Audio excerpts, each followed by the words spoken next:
Hey there guys, today we're going to be solving a really nice equation where we have x plus 3 times x squared plus 6x plus 8 equals 60, and we're supposed to solve for all solutions of x. Great, so let's go ahead and start with factoring our quadratic, x squared plus 6x plus 8. So we want to find two numbers that add up to 6 and multiply to 8. Those two numbers are obviously 2 and 4.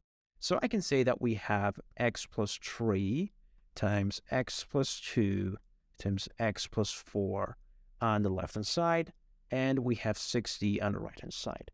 But notice that 60 can be factored into 3 times 4 times 5. Now, if we compare both sides, we can see that on both sides, we have 3 consecutive numbers multiplying to each other. So on the left-hand side, x plus 2, x plus 3, and x plus 4 are 3 consecutive numbers. And the same thing is true for the right-hand side. 3, 4, and 5 are consecutive numbers. Great. So based on that, I can say that x plus 2 equals 3, and therefore x equals 1. So x equals 1 satisfies our equation, and therefore it is a solution. But we want to solve for all of the solutions. So now let's go ahead and expand the left-hand side.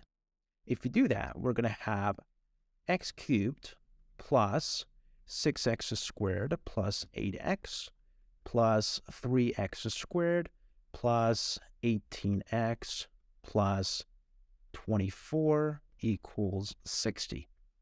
Great.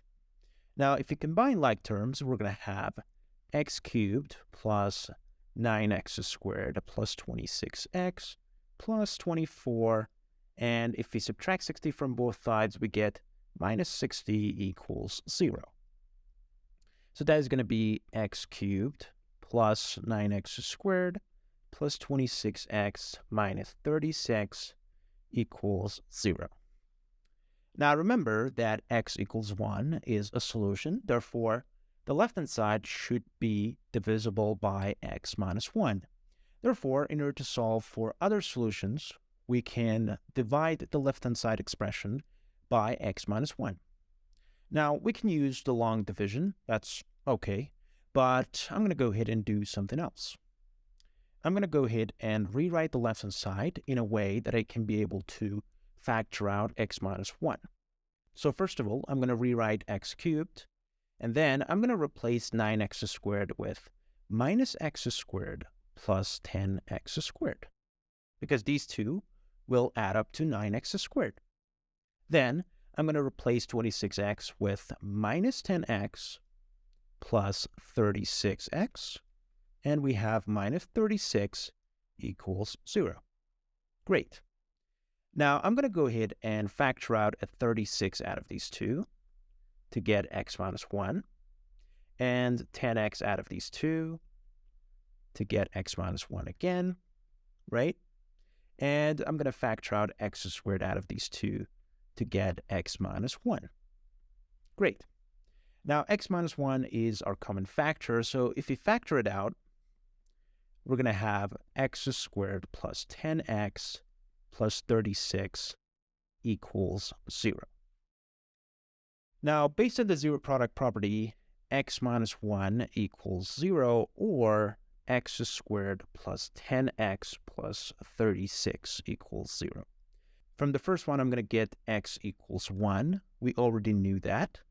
But in order to solve the second one, I'm going to go ahead and use the quadratic formula. So x is going to be negative 10 plus or minus the square root of 100 minus 144, because 4 times 1 times 36 is 144, and all of this is divided by 2. Now, notice that 100 minus 144 is negative 44, so we're going to have negative 10 plus or minus the square root of 44 times I divided by 2. Now, we can simplify this a little bit more.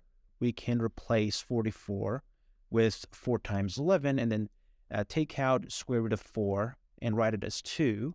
So we're going to have negative 10 plus or minus 2 times square root of 11 times I all divided by 2. Now, obviously, the top is divisible by 2, so we can simplify this into -5 plus or minus square root of 11 times I. Great. So we found the other two solutions, and this brings us to the end of this video. Thank you for watching this video. Please consider subscribing for more videos like this, and hit the like button if you enjoyed watching this. Hopefully I will see you later. Goodbye for now.